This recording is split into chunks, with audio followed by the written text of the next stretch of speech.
Selamat malam. Assalamualaikum warahmatullahi wabarakatuh. Waalaikumsalam warahmatullahi wabarakatuh. Selamat malam, Pak. Waalaikumsalam warahmatullahi wabarakatuh.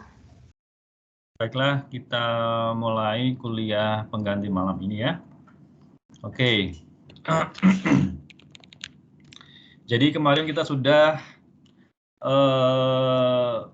berdiskusi mengenai ekstraksi dari DNA ya. Jadi kemarin tahap-tahap dari ekstraksi DNA, kemudian di bagian akhirnya itu kalian melihat bagaimana ekstraksi plasmid ya, di mana ukuran plasmid ini jauh lebih kecil daripada ukuran DNA, sehingga pada prinsipnya hampir sama ya untuk ekstraksi DNA-nya, cuman nanti karena plasmid itu ukurannya jauh lebih kecil daripada DNA, maka ada spesifik teknik yang digunakan untuk memisahkan antara plasmid, DNA plasmid dengan DNA genom ini.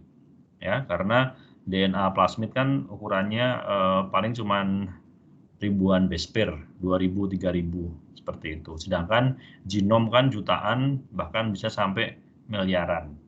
Ya. Oke. Nah, sekarang kita akan masuk ke bagian dari rekayasa genetik, ya. Sebentar.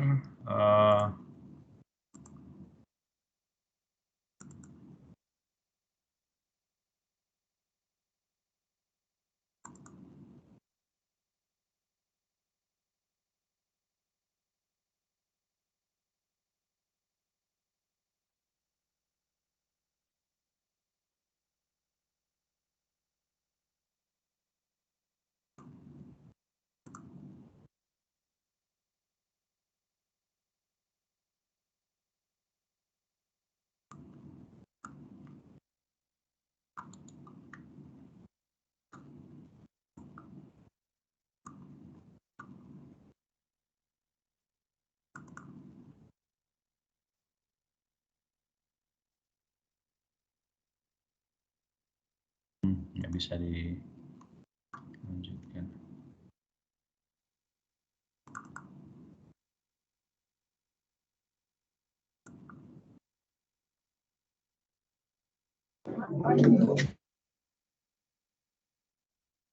Sebentar ya.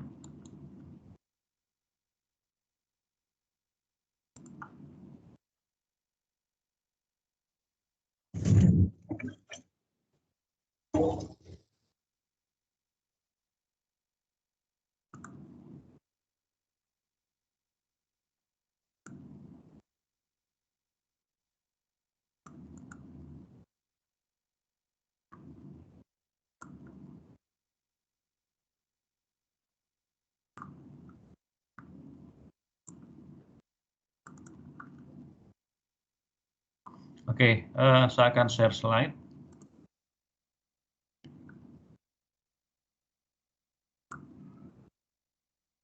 Nah, oke. Jadi kalian sudah lihat slide saya? Ya, Pak. Oke. Nah, jadi kita di sini akan mendiskusikan mengenai vektor, ya. Nah, jadi kalau kita melakukan cloning atau rekayasa genetik, ya, kita tidak bisa langsung memasukkan DNA yang ingin kita cloning ke dalam hostnya, ya.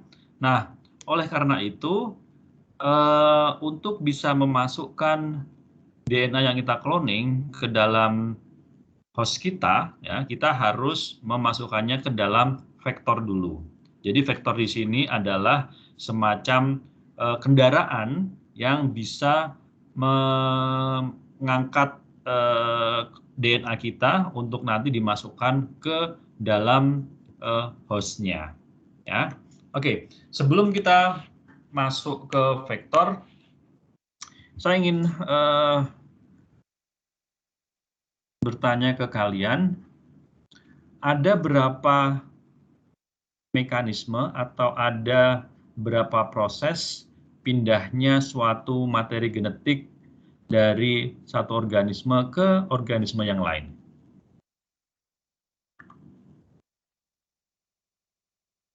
Pelajaran mikrobiologi.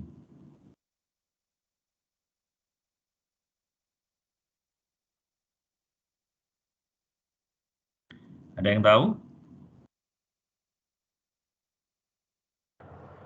3 nggih, Pak. Apa aja? Transformasi, transduksi, konjugasi ya kalau nggak salah ya, Pak. Oke. Ada 3 itu, transformasi, transduksi, dan konjugasi. Nah, apa yang dimaksud dengan transformasi?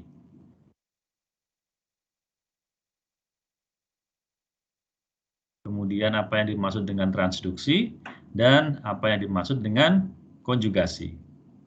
Karena ini prinsip dasar kalau kita ingin melakukan cloning atau genetika rekombinan. Ada yang tahu? Transformasi itu apa?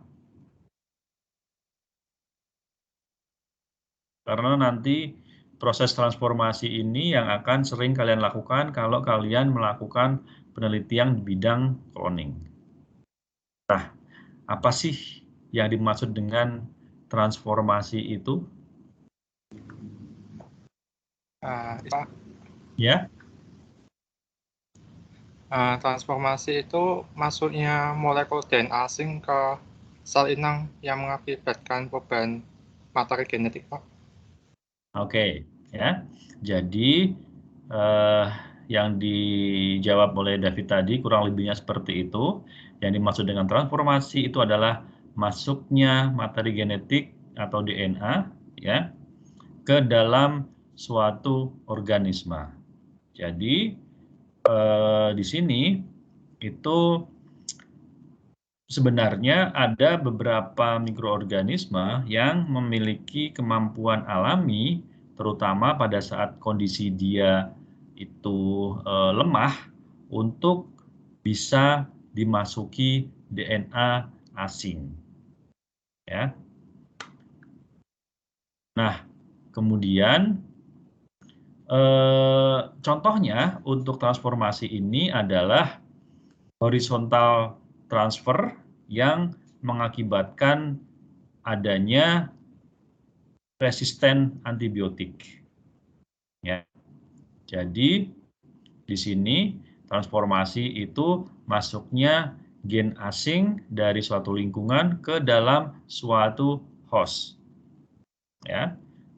Timbulnya multiple drug resistant atau bakteri yang tahan terhadap berbagai macam antibiotik itu disebabkan salah satunya karena transformasi ini. Jadi adanya adanya gen resisten, ya, gen resisten yang dimiliki oleh suatu mikroorganisme, kemudian gen resisten ini bisa pindah ke organisme yang lain yang beda spesies. Jadi ini disebut dengan horizontal gain transfer. Ya.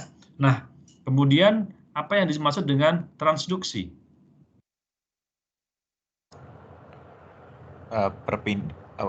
Penginfeksian DNA-nya itu menggunakan bakteriofag ya, Pak? Oke, transduksi itu pindahnya suatu materi genetik, ya, baik DNA maupun RNA, oleh virus. Nah, kalau pada bakteri kan virusnya namanya bakteriofag. Ya. Kemudian berikutnya konjugasi.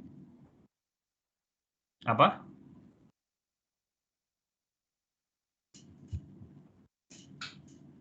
Ada yang tahu? Tadi transformasi masuknya DNA asing ke dalam suatu organisme. Transduksi karena virus yang memasukkan materi genetiknya. Nah, konjugasi.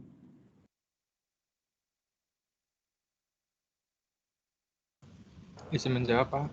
Ya. Ini ya, Pak, perpindahan DNA dari sel donor ke sel resipien melalui kontak fisik ya, Pak? Melalui kontak fisiknya apa? Kontak fisiknya kalau sebagai penghubung gitu, Pak. Ya, Pilus kan ya, Pak? ada namanya flagel, Iya, pilus. ya. Jadi flagel ataupun nanti ada filum atau bukan filum, filus, ya, pada bakteri. Nah, jadi ada 3 perpindahan materi genetik, ya, transformasi, transduksi, dan konjugasi, ya. Oke, sekarang saya share slide lagi.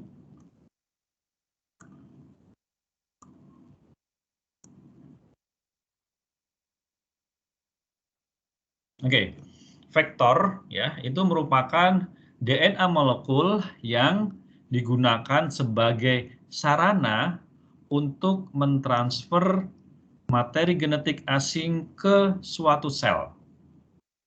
Ya, jadi di sini vektor itu molekul DNA, ya, molekul DNA yang digunakan sebagai sebagai sarana, ya, untuk mentransfer materi genetik asing ke dalam suatu sel.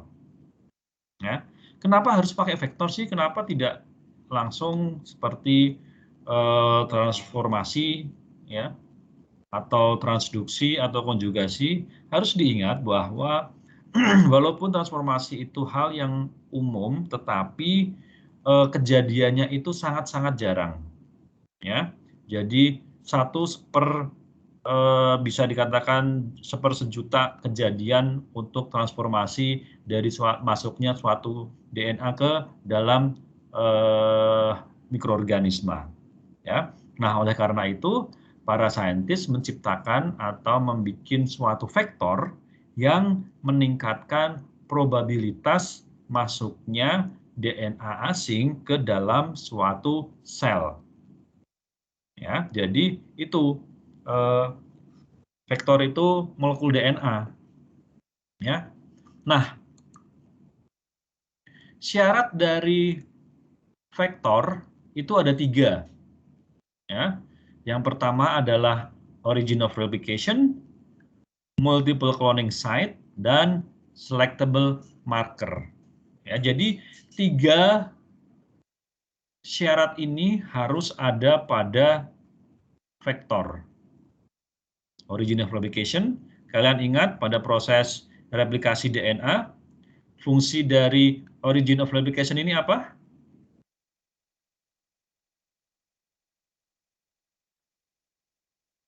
Ayo ingat, biologi molekuler, replikasi. Origin of replication ini apa? Itu titik mulainya replikasi ya? Memperbanyak Jadi, DNA, Pak.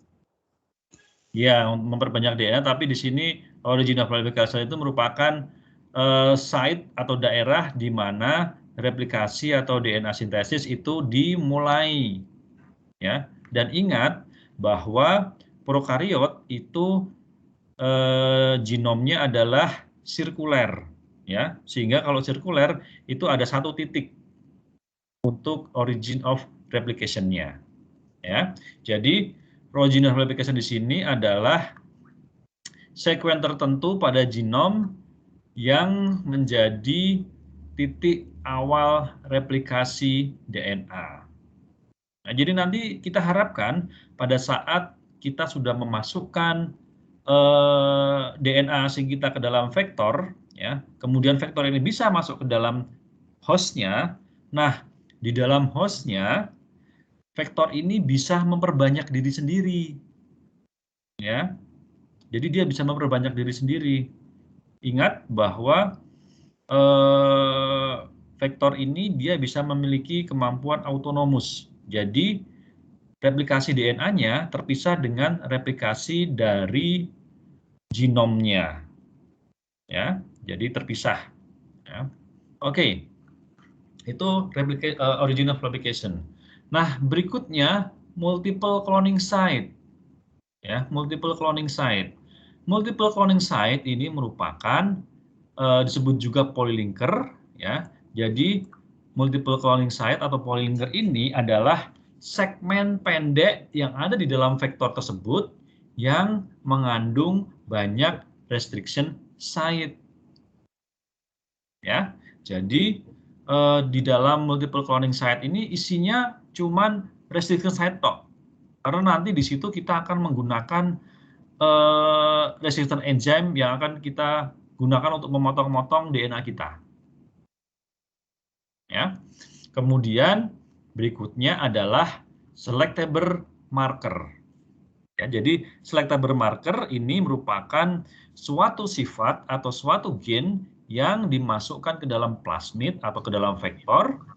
Nanti fungsinya untuk memberikan sifat-sifat tertentu yang bisa digunakan sebagai marker atau pembeda masuk atau tidaknya vektor itu ke dalam hostnya.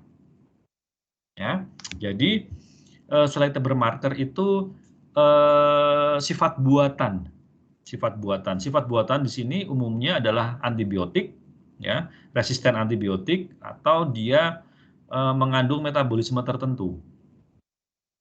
Jadi nanti pada saat kalian mentransformasi, ingat bahwa transformasi itu kan belum tentu berhasil, ya kan? Nah, untuk mengetahui kalian mendapatkan transforman atau tidak, kalian mendapatkan rekombinan atau tidak, itu ditumbuhkan pada media selektif yang nanti bisa melihat selectable markernya ini.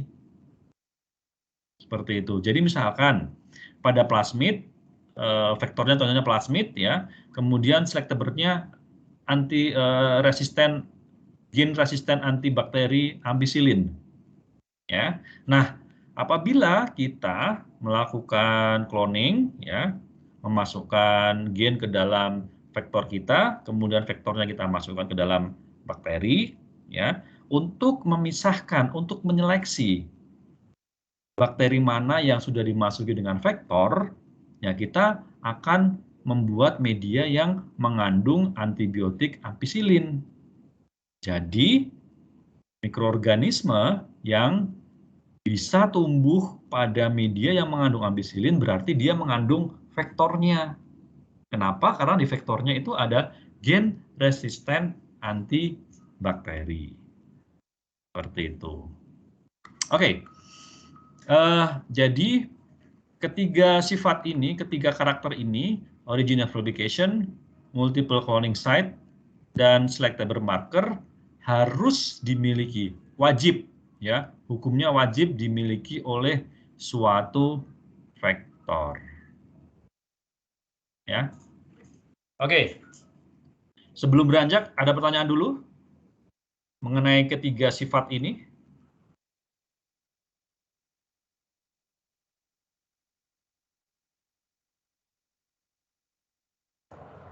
Belum, Pak. Oke.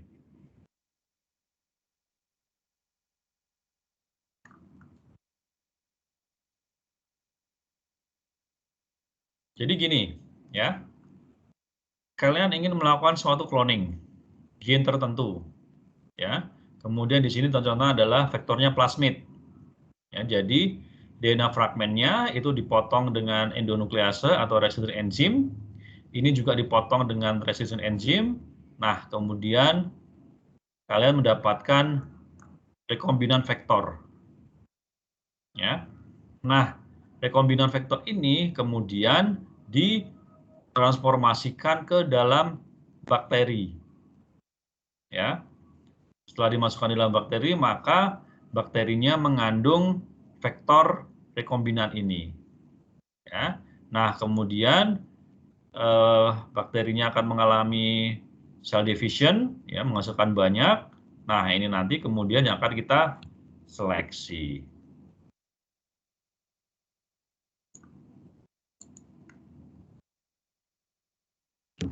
Oke, sekarang kita masuk ke jenis-jenis vektornya.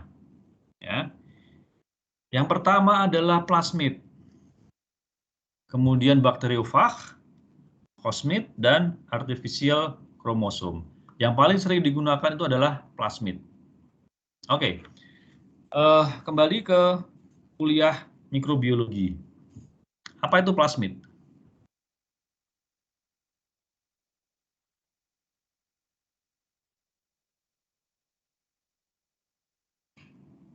Ayo.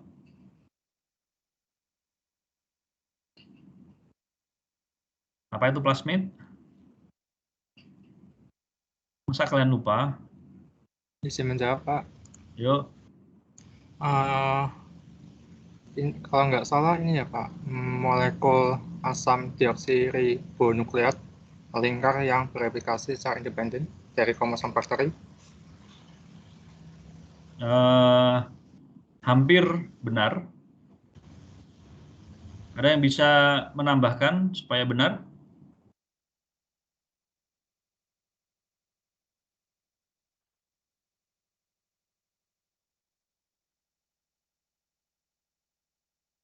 Ada yang bisa menambahkan? Pak, Ya.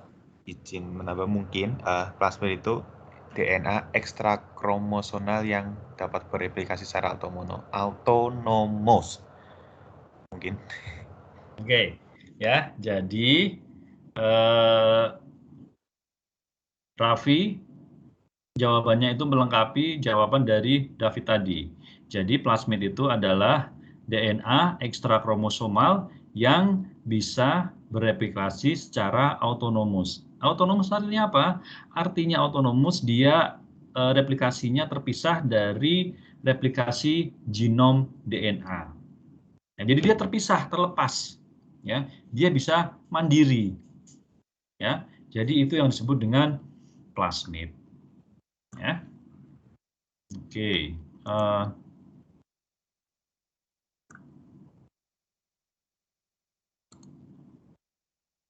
Oke, jadi plasmid itu diketemukan di banyak spesies bakteri, ya, dan kebanyakan plasmid itu narrow host range. Artinya apa? Artinya dia hanya memiliki host yang tidak banyak, ya. Hostnya itu paling cuma 1-2 spesies seperti itu, ya. Jadi tidak bisa masuk ke semua genus bakteri, ya. Nah, plasmid adalah ekstrakromosomal elemen, ya, yang bersifat sebagai aksesoris unit dan bisa bereplikasi dan diturunkan secara independen, ya. Kemudian mereka itu bisa sudah mengembangkan mekanisme yang berbagai macam untuk menjaga copy number di dalam bakterinya. Kemudian mereka dependent, bebas, makanya mereka autonomous, ya. Dan biasanya plasmid itu mengandung gen yang mengkode untuk enzim-enzim yang menguntungkan untuk host bakteri, ya. Jadi di sini biasanya plasmid ini biasanya metabolit sekunder, ya. Dia tidak terlibat dalam metabolisme primer dari pertumbuhan bakteri, tapi dia mempunyai gen, ya, mempunyai gen yang bisa memberi nilai tambah atau beneficial terhadap bakteri hostnya, ya. Nah, ini contoh dari suatu plasmid, ya, jadi RP4. Nah, di sini kalian lihat plasmid RP4 ini dia memiliki selectable marker yang berupa antibiotik resisten. Ya, ada kanamisin resisten, ada tetrasiklin resisten, ada ampicillin resisten.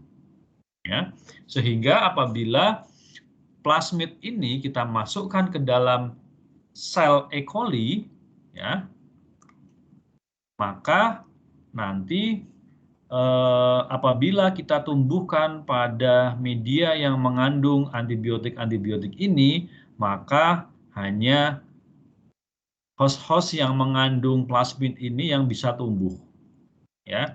Yang tidak memiliki plasmid ya akan mati, ya. Jadi misalkan plasmid kita masukkan ke dalam E. coli, kita transformasikan. Ingat, transformasi belum tentu berhasil. Jadi ada sel bakteri yang bisa dimasuki oleh plasmid, ada yang gagal, ya. Nah, untuk men-screening mana yang berhasil masuk, ya, Jadi untuk men-screening sel mana yang dimasuki oleh plasmid, maka kita tumbuhkan pada media selektif ini. Ya, jadi nanti kalau pada media non-selektif, media pertumbuhan normal, ya semua akan tumbuh. Ya kan? Tapi kalau kita tumbuhkan pada media selektif, sel-sel bakteri yang tidak mengandung plasmid ya akan mati oleh antibiotiknya. Seperti itu. Ya.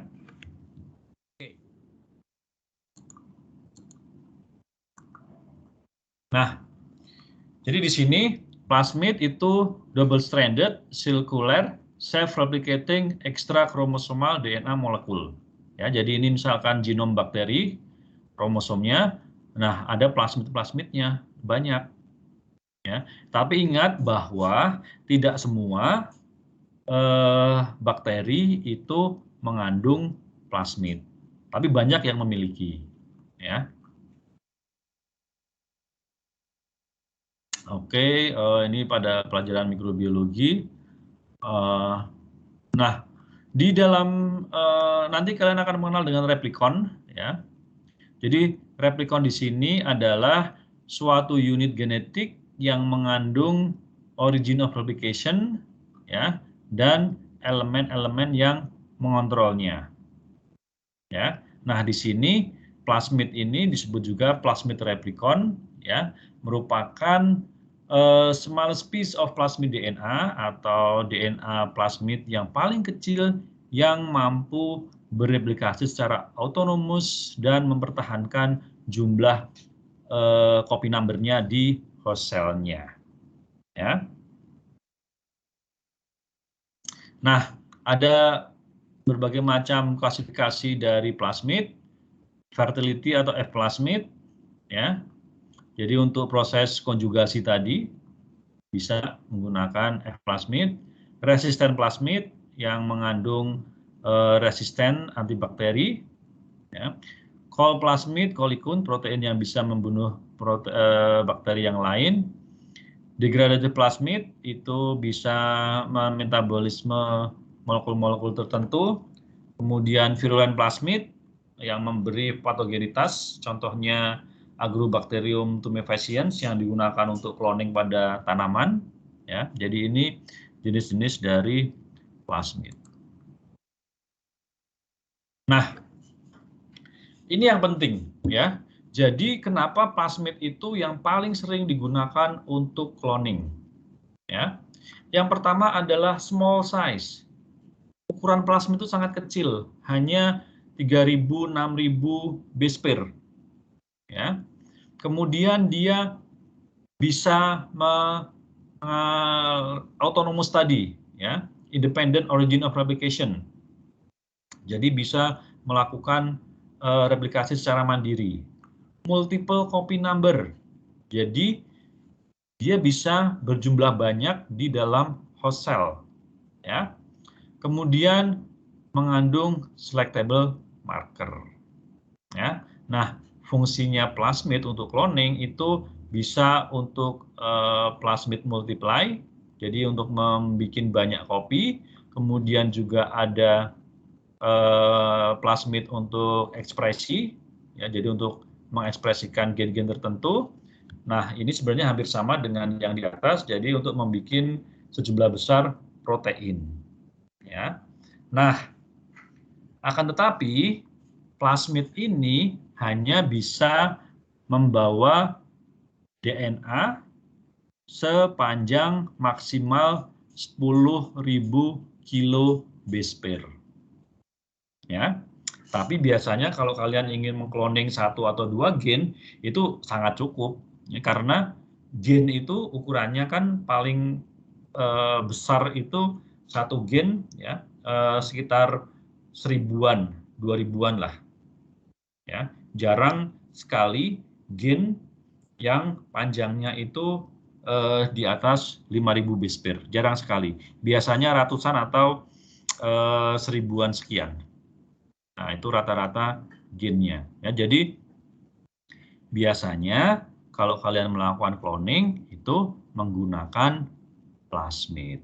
Ya, jadi plasmid ini adalah vektor yang kemampuannya paling kecil. Ya, plasmid itu kemampuannya yang paling kecil. Nah, nanti slide-slide berikutnya itu adalah vektor-vektor lainnya yang berdasarkan ukuran atau kemampuannya membawa insersi atau membawa DNA.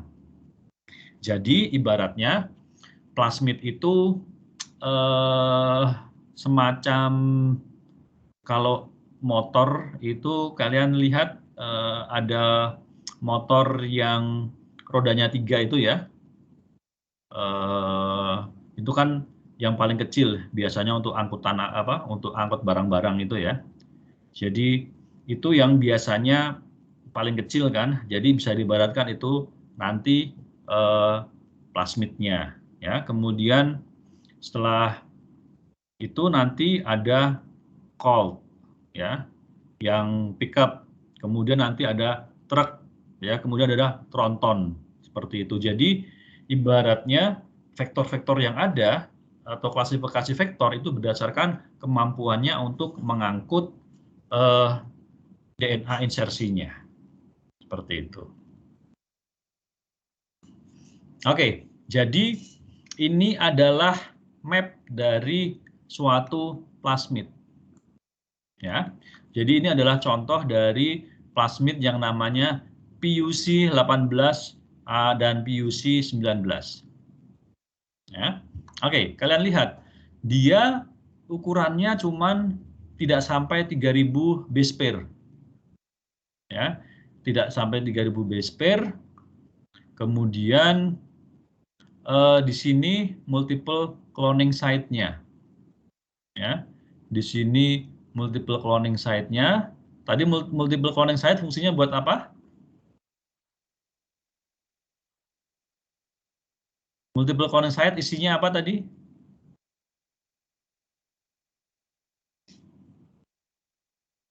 Izin Ada yang masuk, tahu? Pak.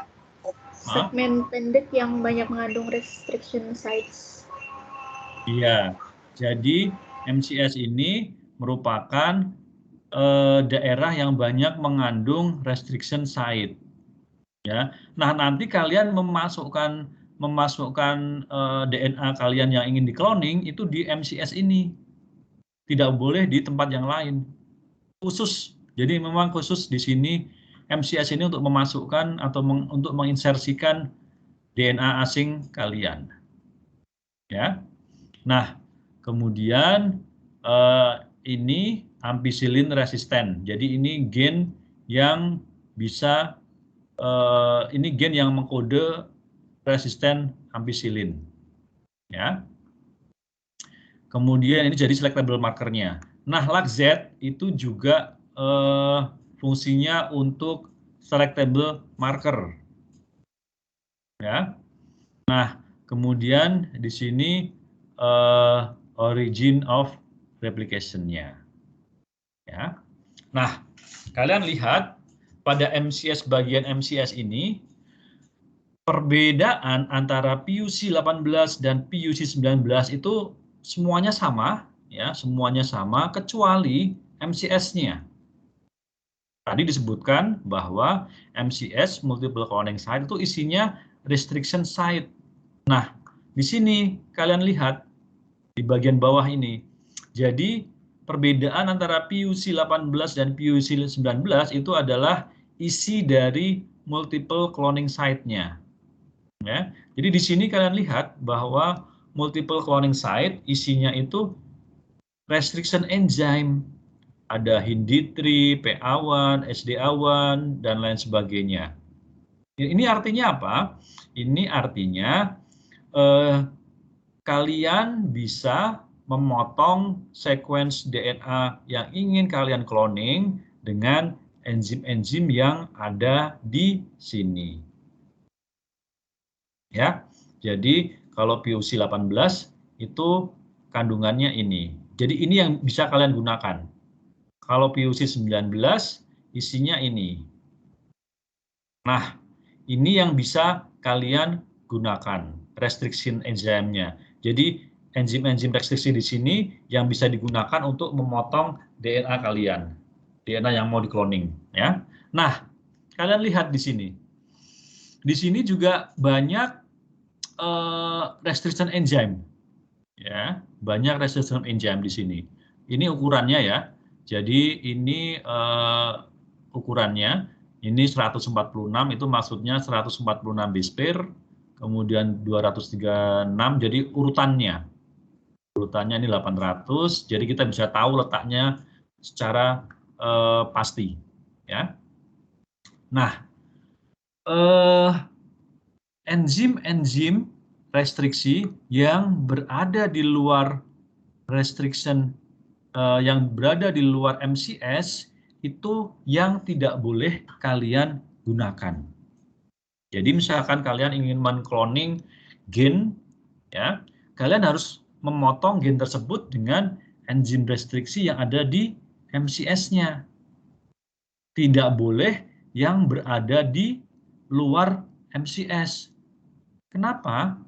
Karena misalkan ya, itu kalian mempunyai enzim yang memproduksi auksin gitu ya. Kemudian kalian lihat sekuensinya, ternyata dia hanya bisa dipotong dengan BSA11. Ya berarti nggak bisa digunakan.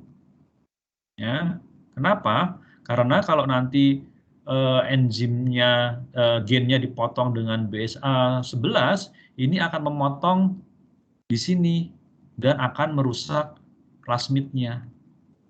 Jadi enzim yang bisa digunakan ya hanya yang ada terdapat di dalam MCS ini. Seperti itu. Ya. Oke, ada pertanyaan dulu? Jadi ini sangat penting buat kalian kalau mau cloning. Ya, jadi milih restriction enzyme itu yang ada di MCS atau polylinker tadi. Di luar polylinker nggak bisa karena kalian akan memotong plasmidnya dan plasmidnya akan rusak. Seperti itu. Ada pertanyaan dulu? Permisi Pak, saya Raffi izin bertanya. Saya tuh masih belum begitu paham tuh tentang yang bagaimana cara memotongnya bisa tepat di MCS-nya gitu, dan bagaimana cara kita mengetahui bahwa itu potongannya itu udah benar, sama nanti kalau kita sisipkan dengan DNA yang ingin kita masukkan itu udah benar. Apakah itu hanya ketahuan tuh kalau sudah di hasil akhirnya atau hasil akhirnya gitu Pak? Oke, pertanyaan yang bagus. Sebenarnya jawaban itu akan diberikan besok Jumat yang berkaitan mengenai enzim restriksi. Ya, jadi biasanya kalau kita ingin memotong DNA, ya, itu kita menggunakan enzim restriksi, ya kan? Nah, enzim restriksinya itu harus dicocokkan dengan MCS-nya tadi. Kalau misalkan ternyata PUC-nya tidak pas, ya kita harus ganti plasmid. Kita cari plasmid yang memiliki multiple cloning site yang sesuai dengan enzim kita. Seperti itu, ya. Nah, biasanya kalau nanti kalian akan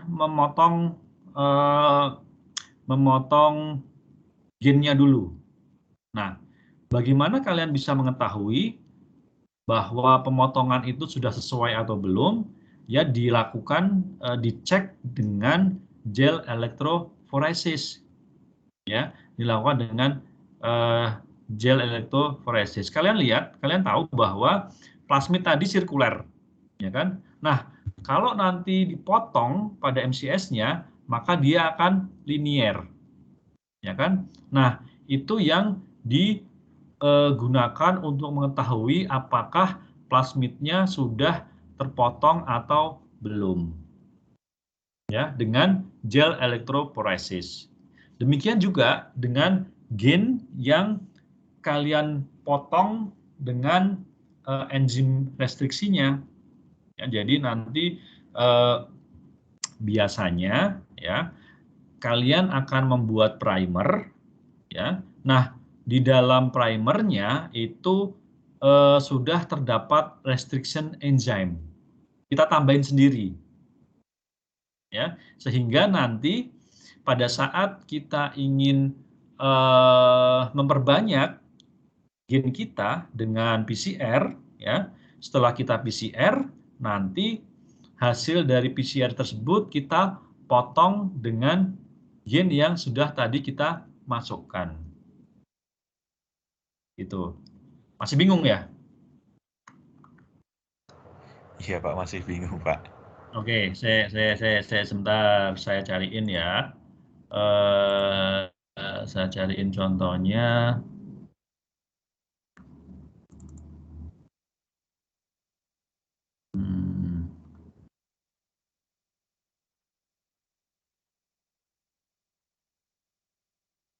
Jadi tadi kalau untuk plasmid, untuk mengetahui sudah terpotong atau tidaknya itu dengan mengetahui konformasinya, ya. Jadi konformasinya kalau yang belum terpotong itu sirkuler, yang terpotong itu linier, ya kan? Nanti dilakukan gel elektroforesis, ya. Nah, kemudian kalau untuk yang gennya, ya, pada saat kalian mau mengamplifikasi itu kan kalian mendesain primer, ya kan? Nah, desain primernya itu kalian sisipi dengan restriction site. Contohnya seperti ini. Oke, jadi biasanya kalau kita kerja dengan rekayasa genetik itu pada material metodenya akan kita jelaskan. Oh, wait a second.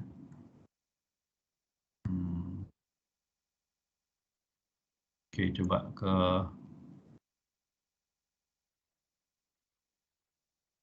material metodenya.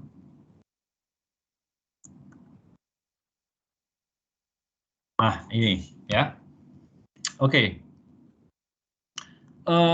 Ini plasmid yang digunakan pada disertasi saya, ya.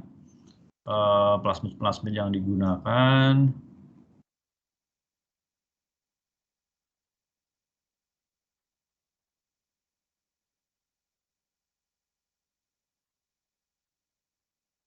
Oke.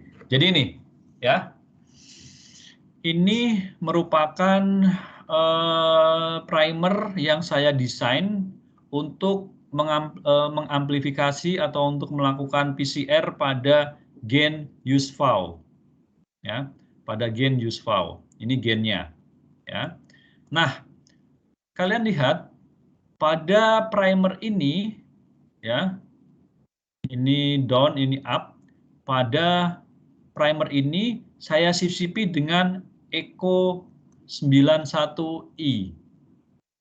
Ya, jadi ini resistance site-nya. Dan resistance site-nya itu yang di garis bawahi ini. Ya, jadi ini sisipan.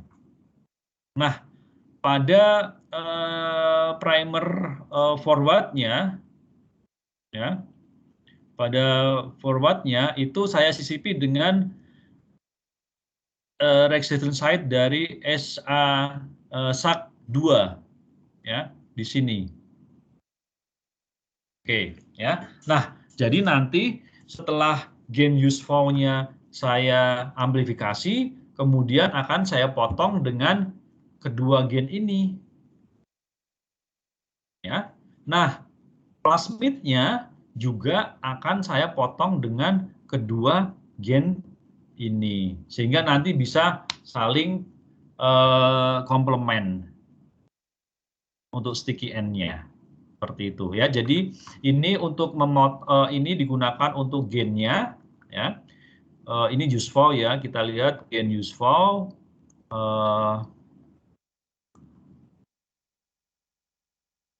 Nah, kalian lihat.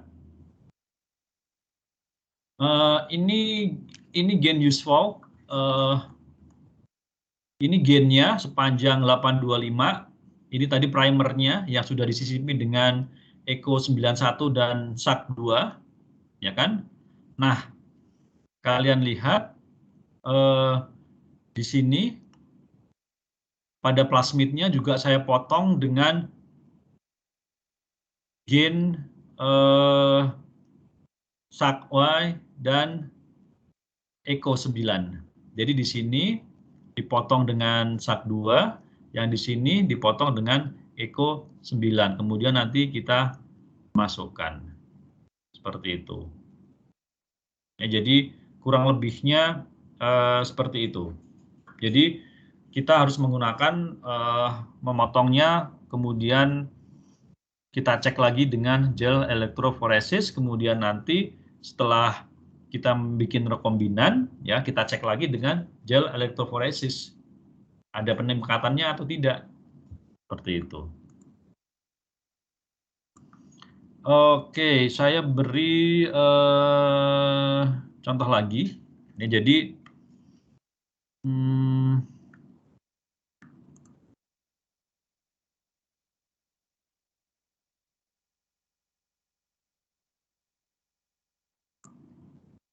nah, ini rencana yang akan kita lakukan pada proyek yang nanti akan kita jalankan dengan Perancis. Ya, jadi ini vektor untuk cloning dan di sini vektor untuk expression-nya. Ya, kalian lihat vektor untuk cloning itu namanya PZ12, ini belan N. Ukurannya cuman hampir 3000, ya. Sedangkan pada expression factor itu 5000, ya. Nah, di sini kalian lihat ada origin of replication-nya, di sini ampicillin-nya, ya, dan di sini adalah MCS-nya, multiple cloning site, ya. Jadi multiple cloning site. Nah, kalian lihat di sini multiple cloning site-nya mengandung gen-gen yang di sini. Ya, di sini restriction site-nya ini merupakan endonuklease atau enzim restriksi yang bisa kita gunakan. Selain di sini tidak bisa kita gunakan karena akan merusak plasmidnya. Ya. Kemudian untuk yang di sini, nah di sini adalah multiple cloning site-nya. Ya, di sini multiple cloning site-nya ada berbagai macam enzim restriksi. Ini yang bisa kita gunakan. Ya, jadi kita tidak bisa menggunakan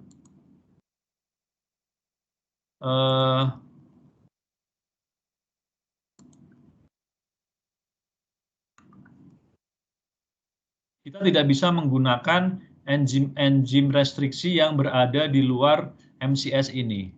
Jadi kita tidak bisa menggunakan MIU, BCL, ya, kemudian BSI dan lain sebagainya yang berada di luar sini itu tidak bisa. Ya, hanya yang di sebelah sininya, yang di multiple cloning site. Nah, kemudian nanti ini contohnya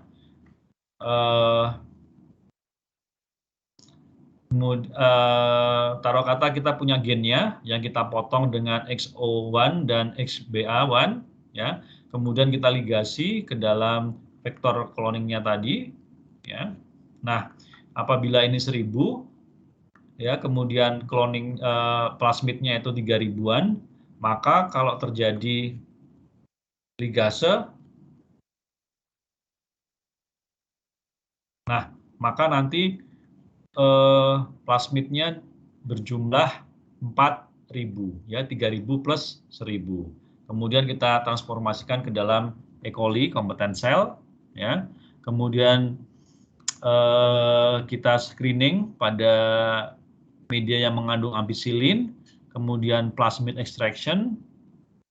Nah, kemudian baru kita potong, ya. Kita potong yang ini tadi sesuai dengan enzimnya XBA1, XCO1.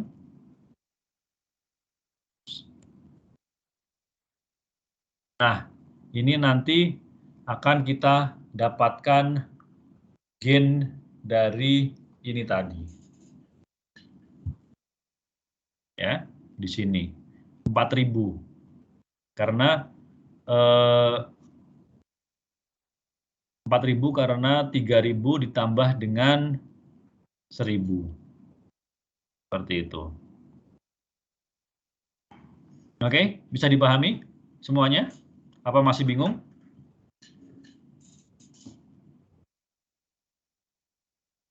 Masih bingung ya? Iya, Pak. Iya, Pak. Masih bingung, Pak. Oke. Jadi gini. Yang bingung di mananya? Yang bingung di mananya?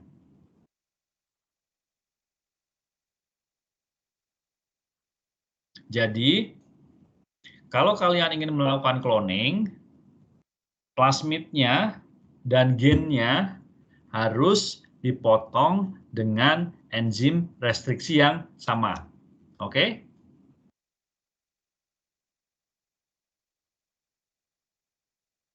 Jadi, enzimnya itu digunakan untuk plasmid maupun untuk gen yang ingin kalian cloning. Ya. Kemudian pilihan-pilihan gen pilihan-pilihan enzim restriksi atau endonuklease yang digunakan itu terletak di MCS-nya tadi.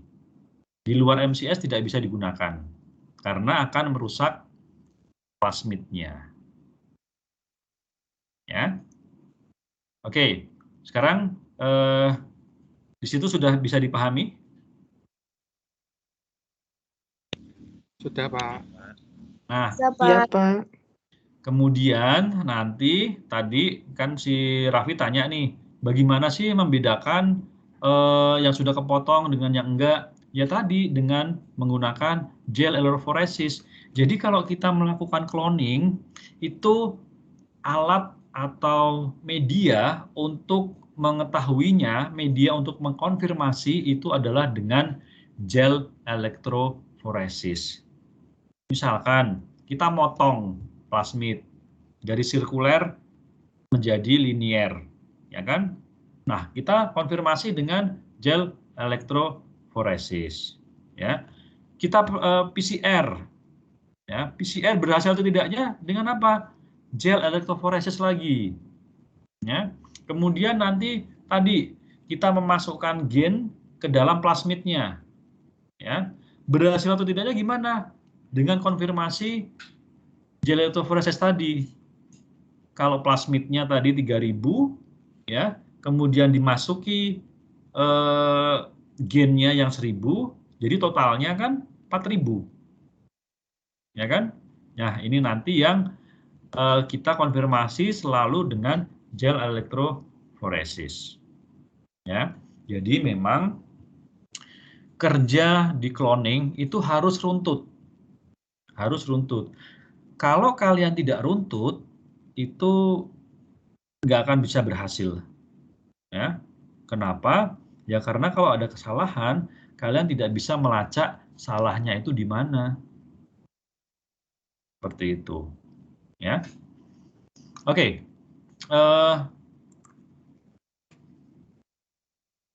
Saya lanjutkan dulu ya.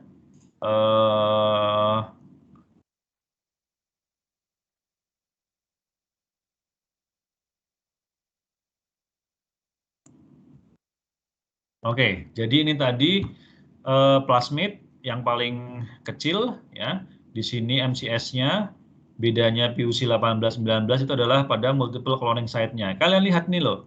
Ini restriction site Hindi3, ini PA1 ya dan lain sebagainya. Jadi di sini nanti yang akan digunakan atau disisipi dengan gen kalian. Ya, kalian tidak bisa menggunakan atau menyisipi di gen-gen di site-site yang di luar MCS ini karena akan merusak plasmid. Nah, advantage-nya dari plasmid kecil sehingga gampang dihandle, straightforward ya. Kemudian cloning fragment yang kecil, less than 10 KB ya. Nah, disinfektannya ya dia hanya bisa 10 kb, ya. Kalau yang besar ya harus pakai yang lain. Oke, nah ini cloning itu plasmid ya. Jadi tadi plasmid ini foreign DNA. Nah, kalian lihat keduanya harus dipotong dengan enzim yang sama, ya, sehingga nanti bisa dimasukkan ke dalam, ditransformasikan, bisa diligasekan ke dalam plasmidnya. Nah, ini kemudian rekombinan DNA plasmid, ya. Kalian lihat ini sudah masuk di sini gennya. Ya. Jadi ini plasmid, ini foreign DNA dipotong dengan enzim yang sama di MCS-nya tadi, ya. Kemudian kita gunakan ligase untuk memasukkan. Nah, kita dapat rekombinan plasmid. Rekombinan plasmid ini kita transformasikan ke dalam hostnya, ya. Kemudian setelah ditransformasikan baru diseleksi, ya, dengan media yang mengandung antibiotik. Nah, sel-sel bakteri yang sudah mengandung plasmid rekombinan akan bertahan, ya, dan di darah media selektif, sedangkan yang tidak akan mati, ya. Oke, tapi kalian harus ingat bahwa akan terjadi juga self ligation. Self ligation itu maksudnya apa? Ini kan tadi kalian potong, ya. Ini tadi kalian potong, kemudian ingin kalian sisipi dengan gen ini, ya. Nah, bisa juga belum tersisipi, ini sudah nutup, ya. Ini sudah nutup dulu. Akibatnya apa?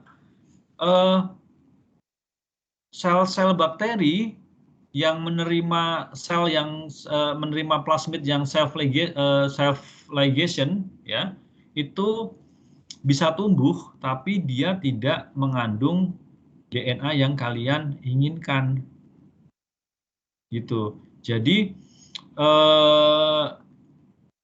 dia nutup sendiri, belum disisipi dengan gen asing, sudah nutup sendiri, ya kan? Nah, gimana membedakannya gennya plasmid yang menutup sendiri dengan plasmid rekombinan? Dicek dengan gel electrophoresis. Kalau plasmid yang nutup sendiri itu kan besarnya sama, tetap. Misalkan tadi PUC itu hampir 3.000, ya.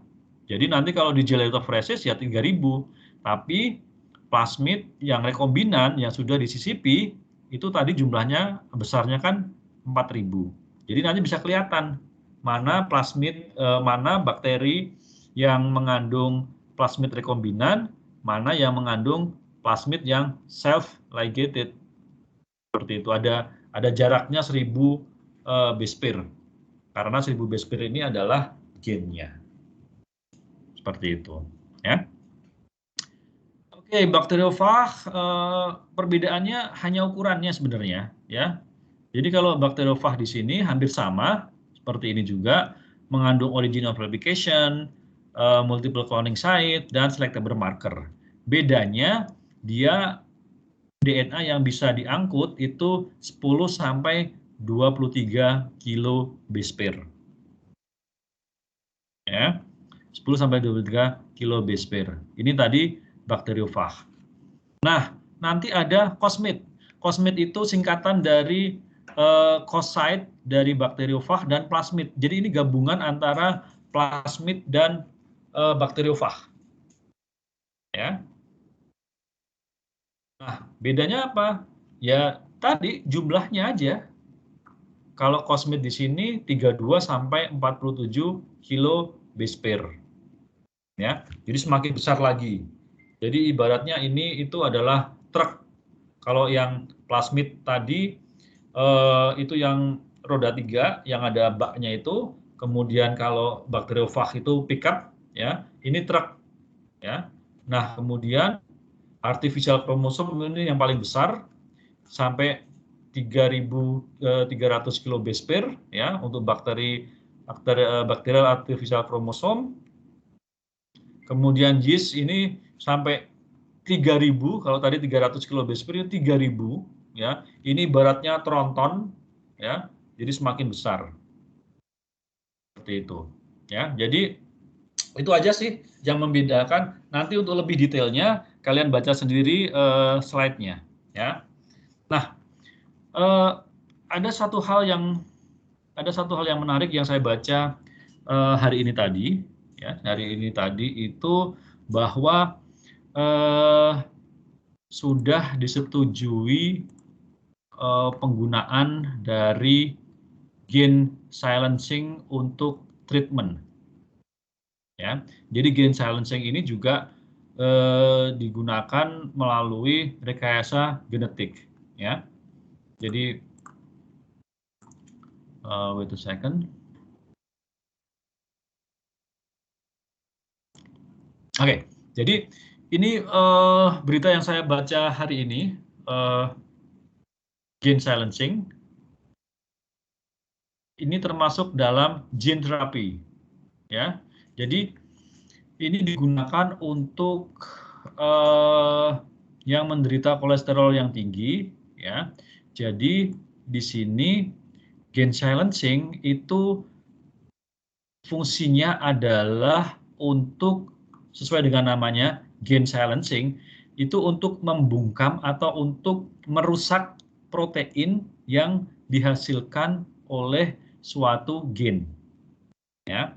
Nah, gene silencing pada yang digunakan untuk drugs ini, untuk obat ini, dia mentargetkan spesifik RNA, ya, messenger RNA, ya, di mana nanti messenger RNA ini pada prinsipnya kalian tahu bahwa RNA itu kan single strand, ya kan?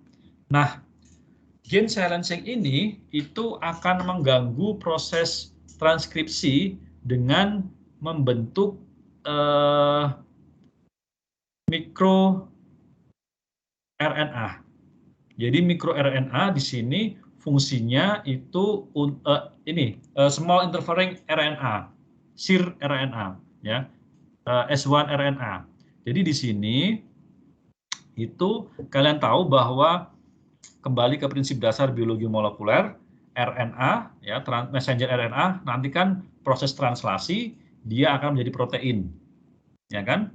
Nah, pada gene silencing yang digunakan untuk gene terapi ini, itu mRNA yang akan dirubah menjadi protein, itu diganggu dengan small interfering RNA. Ya, jadi para peneliti itu membuat synthetic version dari RNA, di mana ini nanti si RNA ini akan menempel pada RNA. Akibatnya apa? RNA tidak bisa ditranslasi. Ya, RNA tidak bisa ditranslasi dan akhirnya dia tidak akan bisa membentuk protein. Ya, karena protein ini yang akan menjadi penyakit. Seperti itu. Jadi ini sudah digunakan pada penyakit kolesterol tadi, ya.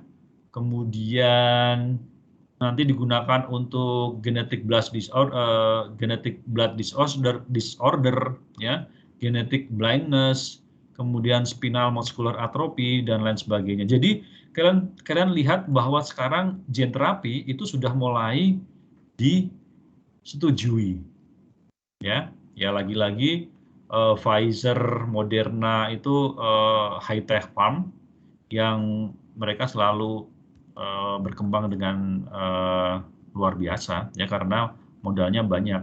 Nah, kemudian nanti untuk brain disorder, Huntington disease, Alzheimer, ya, itu nanti bisa diperbaiki dengan gene silencing ini. Ya, jadi sangat menarik sekali, ya. Kalian memang susah untuk membayangkan karena kalian tidak bisa melihatnya, ya. Nah, oleh karena itu besok siang saya ada meeting lagi dengan tim dari France untuk memastikan project mengenai rekayasa genetik, ya. Jadi nanti diharapkan Oktober itu sudah mulai jalan, ya. Nanti kalau kalian pengen melihat seperti apa sih potong DNA, seperti apa sih transformasi, kalian bisa datang ke lab untuk melihat bagaimana prosesnya dan lain sebagainya, ya. Tapi ya jangan mengganggu karena kan kita bekerja dengan swasta, di mana swasta itu selalu tenggat waktunya sangat strict seperti itu, ya. Tapi at least kalian nanti kalau mau penelitian, ya, TA yang berkaitan dengan cloning itu bisa kita fasilitasi, ya. Jadi kalian tidak perlu melakukan lagi di LIPI. Kalian sekarang LIPI nggak ada, ya, BPPT nggak ada, adanya BRIN. Jadi kalian tidak perlu melakukan di BRIN, tapi di kampus kita juga bisa melakukan. Jadi nanti misalkan kalian tertarik untuk mengkloning gen-gen yang unik menurut kalian, coba aja kalian gunakan untuk TA, ya. Dan seperti biasa, mahasiswa-mahasiswa baik S1 maupun S2 yang bekerja di lab saya, di bawah bimbingan saya, atau berada di proyek saya, itu berapapun banyaknya dana penelitian yang dikeluarkan, semua akan saya tanggung. Jadi kalau kalian tanya ke kakak kelas kalian atau teman-teman KP kalian yang KP-nya di bawah bimbingan saya atau KP-nya berada di proyek saya, mereka nggak akan mengeluarkan sepeser pun untuk penelitiannya, ya. Seberapa banyak dana yang dibutuhkan untuk penelitiannya, semua akan saya tanggung, seperti itu, ya. Karena ini memang kewajiban saya supaya kalian juga tidak terbebani dengan biaya penelitian, ya. Tapi itu tadi, kalian harus berada di proyek saya karena memang proyek saya ini didanai, ya. Jadi sebenarnya saya ada target sendiri, ya, untuk menghasilkan output, tapi di satu sisi saya juga mengakomodasi buat mahasiswa-mahasiswa yang ingin tertarik penelitian di bidang yang saya kembangkan, seperti itu. Jadi tergantung dari kalian. Kalau memang kalian passionnya di bidang yang ada dari proyek saya, silahkan bergabung, ya. Saya terbuka. Jadi nanti kalau sudah mulai normal lagi, saya bisa kirim mahasiswa, ya seperti biasa saya juga akan kirim mahasiswa ke kolaborator-kolaborator saya, ya. Jadi dan semua juga akan ditanggung oleh kolaborator saya untuk biaya risetnya, seperti itu, ya. Oke, ada pertanyaan dulu? Halo Pak. Ya. Pak, saya Maria Safia izin bertanya Pak.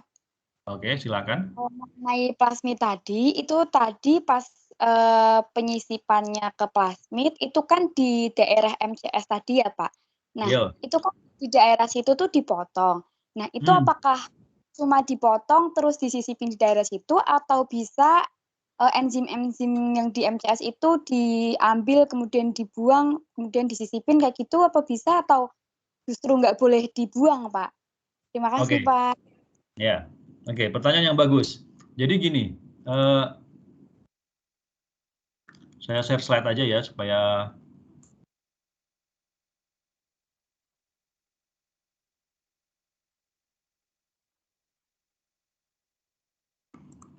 oke, ya. Jadi ini contoh dari MCS tadi, ya. Ini contoh dari plasmid map-nya, ya, dan ada MCS, ya. Ingat, MCS itu adalah multiple cloning site, ya, dan isinya adalah restriction site. Artinya apa? Ini cuma urutan DNA, ya, urutan DNA yang urutannya ini itu mengkode daerah yang akan dipotong oleh enzim restriksi. Jadi kalian nggak perlu membuang ini memang sequence-nya, ini memang sequence buatan, ya. Jadi ini memang sequence buatan yang sudah disusun sedemikian rupa di dalam MCS-nya. Ya, jadi ini urutan DNA yang bisa dipotong-potong oleh enzim-enzim yang sudah didaftar di sini. Seperti itu, ya. Nah, nanti kalau mau menyisipkan di MCS ini, ya, jadi gen yang mau, sebentar.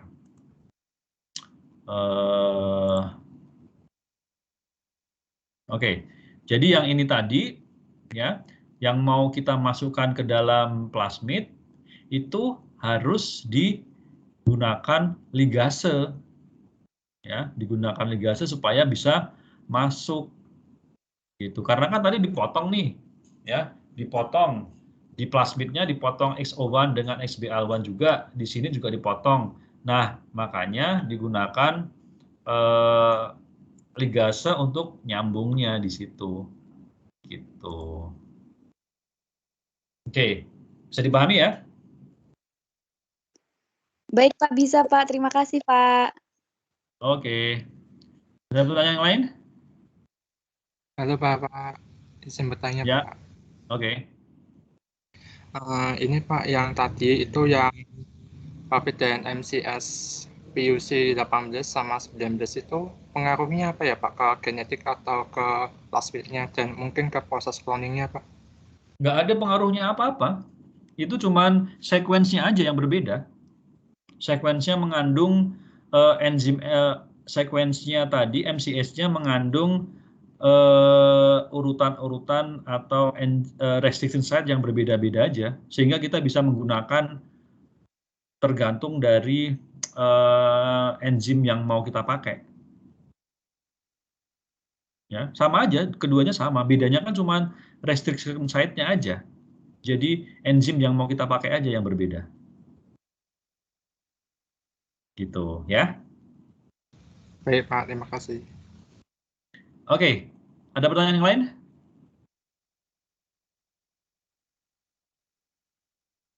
Baiklah, kalau tidak ada, besok kalian praktikum ya? Iya Pak, Iya, bisa Bapak. Pak. Sudah sampai apa? Baru ekstraksi DNA ya?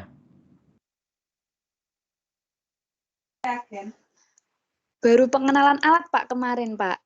Oh, Besok berarti besok ekstraksi DNA ya? Besok ini Pak, reagen Pak. Oh, reagennya. Oke. Oke. Ya udah. Jadi itu saja ya kuliah kita malam ini. Terima kasih sekali kalian sudah mengikuti. Kita lanjut Jumat besok ya. Baiklah, saya akhiri. Assalamualaikum warahmatullahi wabarakatuh. Selamat malam, stay safe, stay healthy ya. Semoga bulan depan kita sudah bisa kuliah offline lagi. Terutama untuk yang di Semarang Raya dan yang sudah vaksin ya. Insya Allah nanti kita bisa offline bulan depan kalau situasi semakin membaik ya. Oke, baiklah, saya akhiri ya. Selamat malam semuanya. Selamat malam Pak, terima kasih Pak. Halo Mbak, terima kasih Malam, Mbak. terima Oke. kasih.